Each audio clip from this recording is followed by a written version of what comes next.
Everyone welcome back to the our channel. दुनिया में दुख बहुत ज़्यादा है, ऐसा भगवान बुद्ध ने कहा था। तो क्यों है दुख? क्योंकि लोगों की डिज़ायर बहुत ज़्यादा है, डिज़ायर कभी ख़त्म नहीं होती।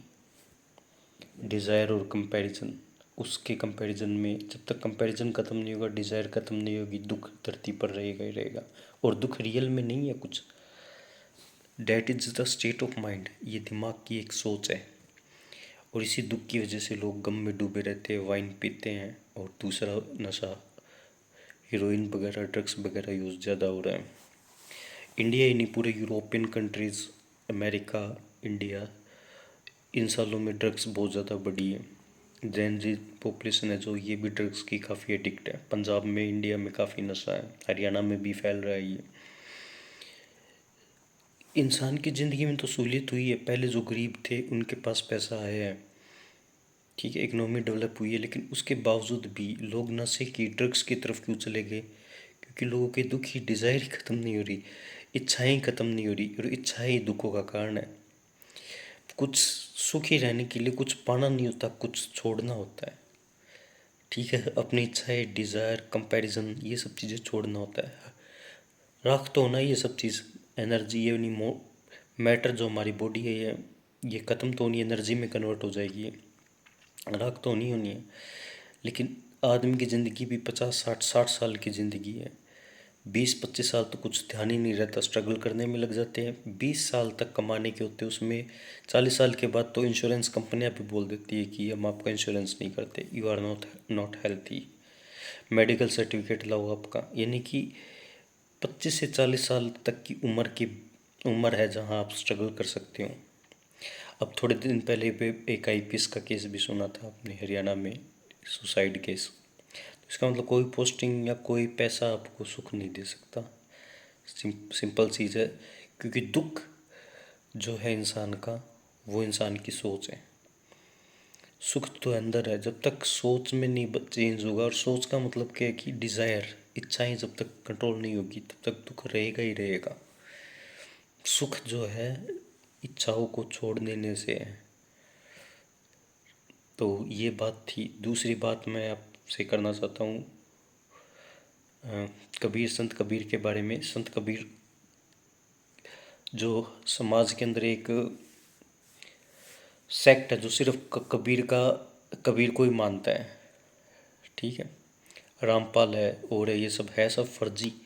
लेकिन उन्होंने एक कबीर को आगे करके जो अपना पाखंड का जो वो खड़ा किया है, चलो वो उनकी बात है, मैं उस पर ज़्यादा डिटेल में नहीं जाना चाहता। अभी मेरा चैनल इतना बड़ा नहीं हुआ है। ज़्यादा पाखंडी भागेश्वर जैसे पाखंडी या उन जैसे पाखंडियों के बारे में अभी मैं ज़्यादा बोलूँगा नहीं। लेकिन कबीर की जो थॉट थे वो इंस्पायर्ड थे किससे? नाथ संप्रदाय, गुरु गोरखनाथ से। और क्योंकि गोरखनाथ अलख निरंजन को मानते थे कि फॉर्मलेस और कलरलेस भगवान जो है वही है, भगवान है ही नहीं। कॉन्शियसनेस, चेतना जो है, परम चेतना जो है, वो कोई आकार या रंग रूप इन सब से बाहर है। कबीर का एक दोहा बहुत आपने सुना होगा, काकर पाकर जोड़ के मस्जिद लियो बनाए, चढ़ी मुल्ला बांग दे क्या बैठा हुआ खुदाए। मतलब काकर पाकर जोड़ के मस्जिद बना लिया, मुस्लिम जो करते हैं, और फिर ये गूंजते जैसे अल्लाह, यानी कि चढ़ी मुल्ला बांग दे क्या बहरा हुआ खुदा है, क्या खुदा जो है वो आपका बहरा हो गया है। ये थे कबीर के वचन, कबीर के दोहे। दूसरा, कबीर ने ऐसा नहीं किया, उन्होंने हर धर्म को टारगेट किया था। हिंदुज़म में भी तो बहुत ज़्यादा पाखंड है। हिंदू के अंदर आप देखिए कि उन्होंने कहा था कि पत्थर पूजन मैं चला, पत्थर से मिले भगवान तो मैं पूजू पहाड़, इस तरह का एक दोहा था, अभी मुझे एग्जैक्टली याद नहीं है। इनके पत्थर पूजने से अगर भगवान मिलते तो मैं पहाड़ को पूजता। ये संत कबीर का ही दोहा है। एक दोहा मैंने ये लिखा है, 1 मिनट में पढ़ता हूँ इसका। मौके कहाँ ढूंढ रे बंदी, मैं तो तेरे पास से, ना मैं मंदिर में, ना मस्जिद में, ना काबा कलासा में। कबीर ने यह दोहा हमें सीधी बात सिखाते, भगवान बाहर नहीं अपने भीतर है। जब मनुष्य बाहर खोजता है तब भ्रम में पड़ जाता है। जब तक मैं अहंकार है भगवान का अनुभव संभव नहीं है, और जब मैं मिट जाता है तब भगवान प्रकट होता है। चलो ये बातें थी कबीर के बारे में। तो मोटा मोटी बात ये कि हिंदू धर्म तो अब बचा ही नहीं है, अब बचा है सिर्फ पाखंड। और ये पाखंडी जैसे बागेश्वर हो गया, ये सब पर्ची वाले पाड़ने वाले, और ये इन्होंने अपनी अपनी एक वो बना रखी है सबने, दुकानदारी कह सकते हो आप। अब आप मथुरा चले जाइए, वृंदावन चला जाइए, राधे राधे राधे राधे कौन थी? राधे विवास राधे, राधे वाजे गोपी, राधा वाजे गोपी। ठीक है, बरसाना गांव है वहाँ वृंदावन में, वहाँ की गोपी थी, उसको इतना ब्रांड बना दिया। महाराष्ट्र के अंदर चले जाइए आप, गणेश विसर्जन, मूर्ति विसर्जन, जय गणेश देव। तो गणेश था भी क्या, कभी एग्जिस्ट भी करता है क्या? फिलोसफी है गणेश की? कोई फिलोसफी नहीं है, बस शिव पुराण में गणेश की कहानी लिख दी, गणेश बन गए। पश्चिम बंगाल में चले जाइए, दुर्गा, अरे दुर्गा की भी कहानी शिव पुराण में ही लिख दी, 8-10 हाथ वाली। भस्मासुर की कहानी, भस्मासुर हो गया, वही एक कहानी, बस तपस्या की, राक्षस ने वरदान लिया, दुर्गा प्रकट हुई, दुर्गा को सब ने हथियार दिए, मार दिया। बस मैं उसके डिटेल में नहीं जाना चाहता। तो हर एक एरिया की अलग अलग ब्रांडिंग, अलग अलग वो बने हुए हैं। और यहाँ सिर्फ कुछ भी नहीं है, एक्चुअली यहाँ है ही नहीं कुछ भी। जो कुछ है इंसान की चेतना के अंदर ही है। ठीक है, जैसे बुद्ध ने अंदर ध्यान लगाया, शिव जैसे ध्यान में बैठे रहते हैं, तो आप अंदर ध्यान में उतरो ना। ये क्यों पाखंड के चक्रों में पड़ते हो? तुलसीदास जैसा पाखंडी भी इस धरती पर नहीं हुआ कोई भी। उसका एक दोहा है कि राम नाम को जो न पूज उसकी जीव कट जाए, ये इस तरह से कुछ लिखा हुआ है। ऐसा पाखंडी ब्राह्मण था, हनुमान चालीसा लिख दी, पागल हो रहे लोग। कि उसकी वर्डिंग देखो, लाइनिंग देखो आप, क्या एक्चुअल लाइनिंग क्या है हनुमान चालीसा की। भूत पिशाच निकट नहीं हुए, महावीर जब नाम सुनावे। अरे कहाँ है भूत पिशाच? मैंने अपने लाइफ टाइम में कभी नहीं देखा, ना ही कोई न्यूज़ में कोई चैलेंज है। आज इंसान हमारे आगे क्या चैलेंज है? टेररिज्म हमारे आगे चैलेंज है, भूखमरी है, टेररिज्म है, करप्शन है, लोग मर रहे किससे? हार्ट डिजीज से। कभी देखा भूत ने मार दिया? मैंने तो ऐसी कोई न्यूज़ नहीं सुनी। कितना बड़ा चैलेंज है ये। भूत पिशाच निकट, फालतू बकवासबाजी लिख रखी है, कुछ भी नहीं है। जय जय जय हनुमान गोसाई कृपा, सारी Ramayan is a totally fake, totally narrative है। कोई एक कहानी है, उसको उठा के कुछ वाल्मीकि ने, इसके लंबी डिटेल में जाए तो राम जो था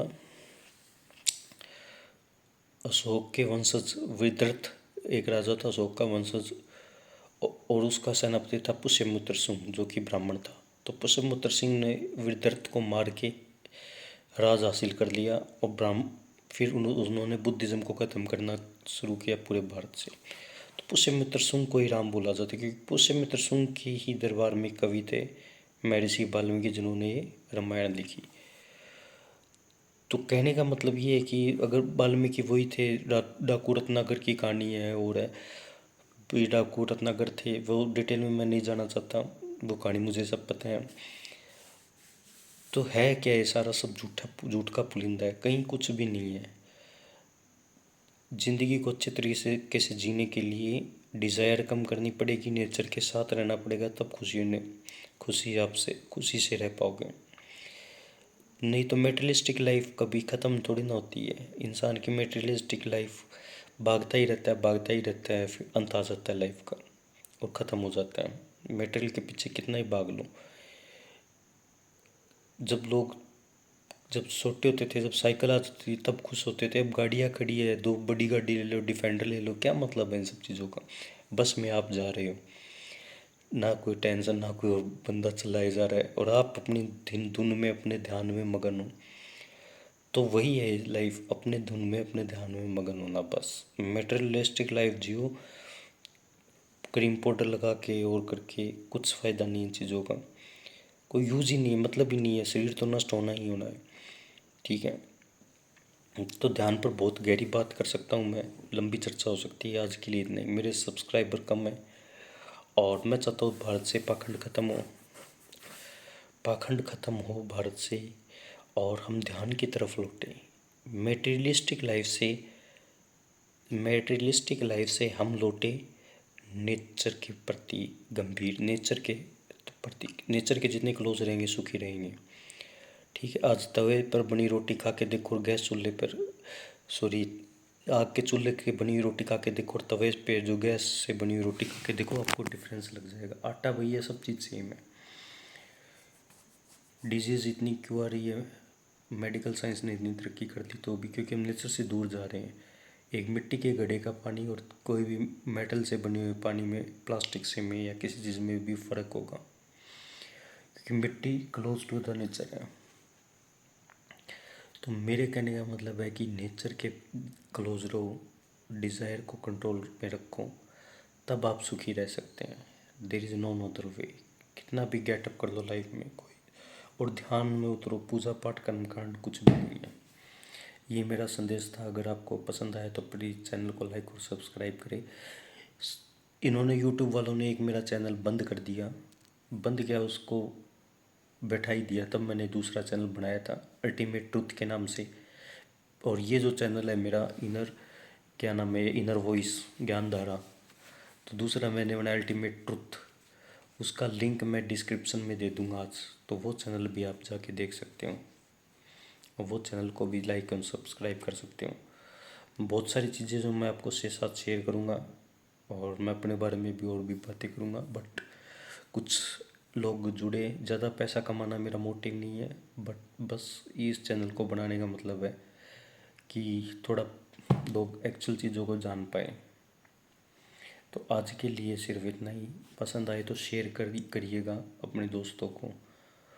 मेरी वीडियो शेयर करें, लाइक करें और सब्सक्राइब करें। जब तक आप शेयर नहीं करोगे, my channel will not grow, और मेरा चैनल ग्रो नहीं होगा तो ठीक है, मैं तो बोलता रहूँगा। बट अगर आपकी थॉट ऑफ माइंड मेरे से मैच करते हैं, ठीक है, पढ़े लिखे लोग आप, तो मेरे ख्याल से आपको शेयर करना चाहिए, और तभी मेरा चैनल भी ग्रो होगा। एक्चुअल दुनिया जो है एक साइंटिफिक कंसेप्ट है, क्वांटम मैकेनिक्स के अंदर एक थ्योरी है। फिजिक्स अगर आपने पढ़ रखी हो तो, ड्यूअल नेचर ऑफ पार्टिकल, ठीक है। एक साइंटिस्ट का नाम है जिन्होंने डबल स्लिट एक्सपेरिमेंट किया था कि इलेक्ट्रॉन वेव एक पार्टिकल है। तो जब ये एक्सपेरिमेंट किया तब हमें पता चला कि इलेक्ट्रॉन की दोनों नेचर है, वो दोनों टाइप में प्रेजेंट है, वेव भी और पार्टिकल है। तो इससे पूरी दुनिया का सोचने का, साइंटिफिक कम्युनिटी का सोचने का कंसेप्ट ही बदल गया कि यार दुनिया है ही नहीं।